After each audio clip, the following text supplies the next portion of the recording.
अस्सलामु अलैकुम रहमतुल्लाहि व बरकातुहू। समाजवादी पार्टी बाई इलेक्शन हार गई, ये इतना अहम नहीं है जितना अहम मुसलमानों का समाजवादी पार्टी को वोट देना है।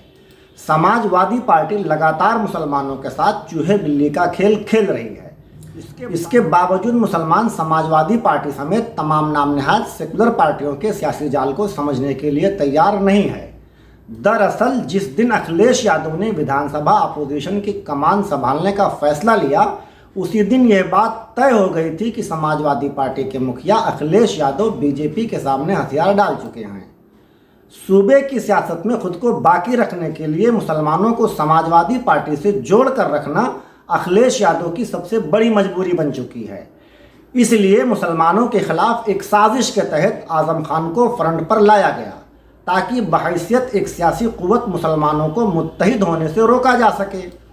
और मुसलमान समाजवादी पार्टी के इस जाल में फंस गए। मुसलमानों ने समाजवादी पार्टी को, जबकि यादव और दीगर ओबीसी बिरादरी ने बीजेपी को वोट किया। अब मुसलमानों की क्या मजबूरी है जो लगातार नज़रअंदाज किए जाने के बाद भी समाजवादी पार्टी को सपोर्ट कर रहे हैं, ये एक अलग मौजू है।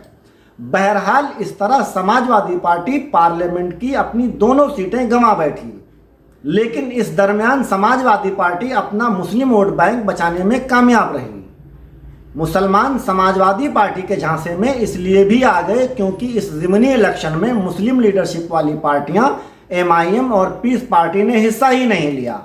इसलिए कहा जा सकता है कि आजम खान से हमदर्दी और दूसरे मिली क़यादतों की अदम मौजूदगी के सबब समाजवादी पार्टी मुसलमानों को झांसा देने में कामयाब रही।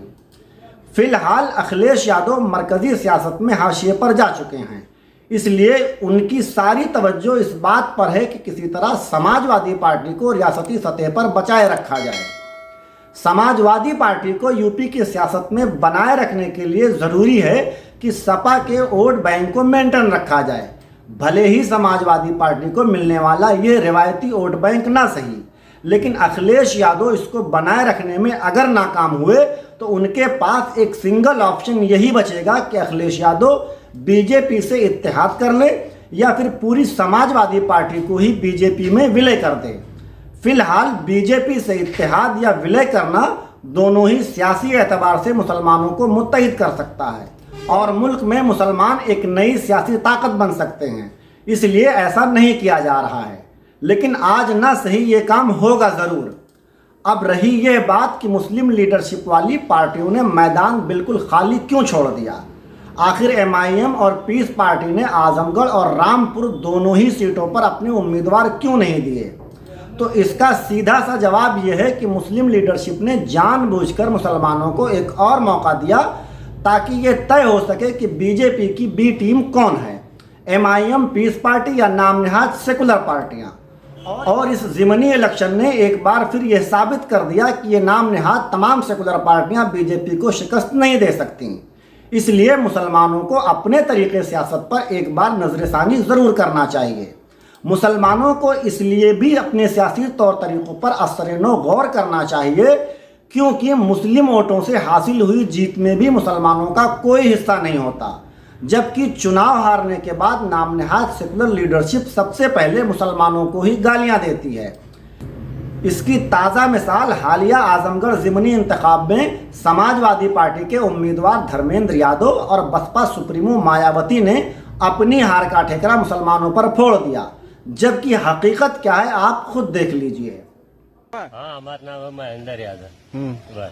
के वोट दिया है? हम तकलीफ उनके देनी है, का नाम है निरव के। कहाँ है? वही तरह जैसे अब तो वैसे मूड बदल गया। हाँ। पिछली बार के किधर रहा? पिछली बार अखिलेश की दले रही, तो इस बार क्यों नहीं? अखिलेश को वही तरह था, कौनो काम ना हो हार जाता हूँ, हर नहीं हार के कौनो काम ना हो तो कौन मतलब है दे। वीडियो में साफ सुना जा सकता है कि धर्मेंद्र यादव को उनकी बिरादरी ने खुद वोट नहीं दिया, लेकिन फिर भी हार का ठेकरा मुसलमानों पर ही फोड़ दिया। इसलिए अब इसके बाद मुसलमानों को अपनी लीडरशिप को नज़रअंदाज करने से बाज आना होगा। फिलहाल यह बात भी तय है कि 2024 में एक बार फिर बीजेपी मुकम्मल अक्सरियत से हुकूमत बनाएगी और इसकी वजह यही तमाम नाम नहाद सेकुलर पार्टियां बनेंगी। आज बस इतना ही। इस वीडियो पर आपकी अपनी क्या राय है हमें कमेंट करके ज़रूर बताएं। साथ ही फेसबुक पेज को लाइक और यूट्यूब चैनल को सब्सक्राइब भी कीजिए। शुक्रिया।